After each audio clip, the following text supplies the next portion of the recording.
10 ನೋಡಿದ್ರೆ ಗೊತ್ತಾಗಲ್ಲ. ಇನ್ನು 10 ಸಲ ಅರ್ಥ ಮಾಡ್ಕೋಬೇಕು, ಅರ್ಥ ಮಾಡ್ಕೊಂಡ್ರೆ ಪಿಕ್ಚರ್ ಇಲ್ಲಾಂದ್ರೆ ಹಿಡಿಯಲ್ಲ. ಹೇಗೆ ಅನ್ನಿಸ್ತು ಮೂವಿ ನೋಡಿ? ಸ್ಟಾರ್ಟಿಂಗ್ ಎಲ್ಲ ನೋಡಿ ಗೊತ್ತಾಗುತ್ತೆ, ನೆಕ್ಸ್ಟ್ ಜನರೇಷನ್ ಹೆಂಗಿರುತ್ತೆ ಏನು ಅಂತ ನಮ್ಗೆ ಗೊತ್ತಾಗುತ್ತೆ. ಖುಷಿ ಆಯ್ತಾ? ಉಪೇಂದ್ರ ಕಂಬ್ಯಾಕ್ ಆಗಿದ್ದಾರೆ ಅನ್ಸುತ್ತಾ? ಆಗುತ್ತೆ, ಇನ್ನೊಂದು ಪಾರ್ಟ್ ಬಂದ್ರೆ ಗೊತ್ತಾಗುತ್ತೆ. ಇನ್ನೊಂದು ಪಾರ್ಟ್ ಬರುತ್ತೆ ಇನ್ನೊಂದು ಪಾರ್ಟ್ ಬರುತ್ತೆ, ಇಲ್ಲಾಂದ್ರೆ ಗೊತ್ತಾಗಲ್ಲ. Thank you. ರಿವ್ಯೂ ಇನ್ನೊಂದ್ಸತಿ ನೋಡ್ಕೊಂಡು ಬಂದು ಹೇಳ್ತೀವಿ. ಅಲ್ಲ, ನೀವು ಸ್ಟಾರ್ಟಿಂಗ್ ಹೀಗೆ ನೋಡಿದಾಗ ಹೇಗೆ ಅನಿಸ್ತು ಅಂತ ಹೇಳಿ? ತುಂಬಾ ಚೆನ್ನಾಗಿದೆ. ಉಪೇಂದ್ರ ಕಂಬ್ಯಾಕ್ ಮಾಡಿದ್ದಾರೆ. ಡೈಲಾಗ್ ತುಂಬಾ ಚೆನ್ನಾಗಿದೆ ಉಪೇಂದ್ರ ಅವರು. ಉಪ್ಪಿ ಕತೆ ಅಂತ ಹೋದ್ವಿ, ಉಪ್ಪಿ ಹೆಂಗೆ ಅಂತ ಗೊತ್ತಾಯ್ತು. ಈಗ ಕಲಿಕೆ ಉಪ್ಪಿ ಕತೆ, ಅವ್ರ ಕಥೆಯಲ್ಲಿ ಏನೋ ಒಂದು ಕಂಟೆಂಟ್ ಇದೆ ಅಂತ ಹೋದ್ವಿ, ಅದೊಂದು ಸಿಕ್ಕಿದೆ. 300 ರೂಪಾಯಿ ಕೊಟ್ಟು ಒಳಗಡೆ ಹೋದೆ, 600 ರೂಪಾಯಿ ತಗೊಂಡು ಆಚೆ ಬರ್ತಾ ಇದೀನಿ.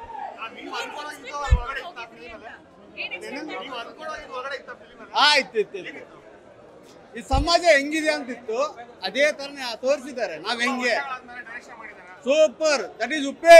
ತುಂಬಾ ಚೆನ್ನಾಗಿದೆ ಫಿಲಮ್. ನೀವೇನು ಅನ್ಕೊಂಡು ಹೋಗಿ ಆಫ್ಟರ್ ಲಾಂಗ್ ಟೈಮ್ ನಿರ್ದೇಶನ ಮಾಡ್ತಿರೋದು ಉಪೇಂದ್ರ ಸರ್ ಅವರು ಕಂಬ್ಯಾಕ್ ಅನಿಸ್ತಾ ಇದೆಯಾ? ಹೌದು, ಕಂಬ್ಯಾಕ್ ಇದೆ. ಉಪೇಂದ್ರ ಫಿಲಮ್ ಥರ ಕಂಬ್ಯಾಕ್ ಇದೆ. ಅವ್ರ ಸಿಗ್ನೇಚರ್ ಸೈಡ್ ಬಂದಿದೆ ಫಿಲಮ್, ತುಂಬ ಚೆನ್ನಾಗಿದೆ. ಒಂದು ಫಿಲಮ್ ನೋಡಿದ್ರೆ ಒಂದು 5 ಫಿಲಮ್ ನೋಡ್ದಂಗೆ ಆಯ್ತು.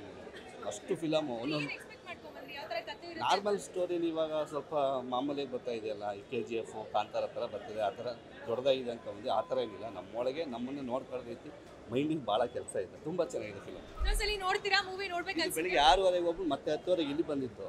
6:30 ನಾವು ಸಂತೋಷಕ್ಕೆ ಹೋಗಿದ್ದು. 20 ವರ್ಷಕ್ಕೆ ಹುಡುಗರಿದ್ದೀವಿ. ಹೌದು, ಒಟ್ಟು 2 ಸಲ ಮೂವಿ ನೋಡಿದ್ದೀರಾ? ಈಚೆ ಬರೋಕ್ಕೆ ಒಂದು ವಾರ ಬೇಕು ನಾವು.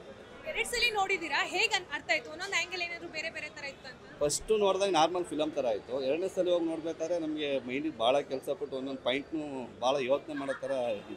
ತುಂಬ ಚೆನ್ನಾಗಿದೆ.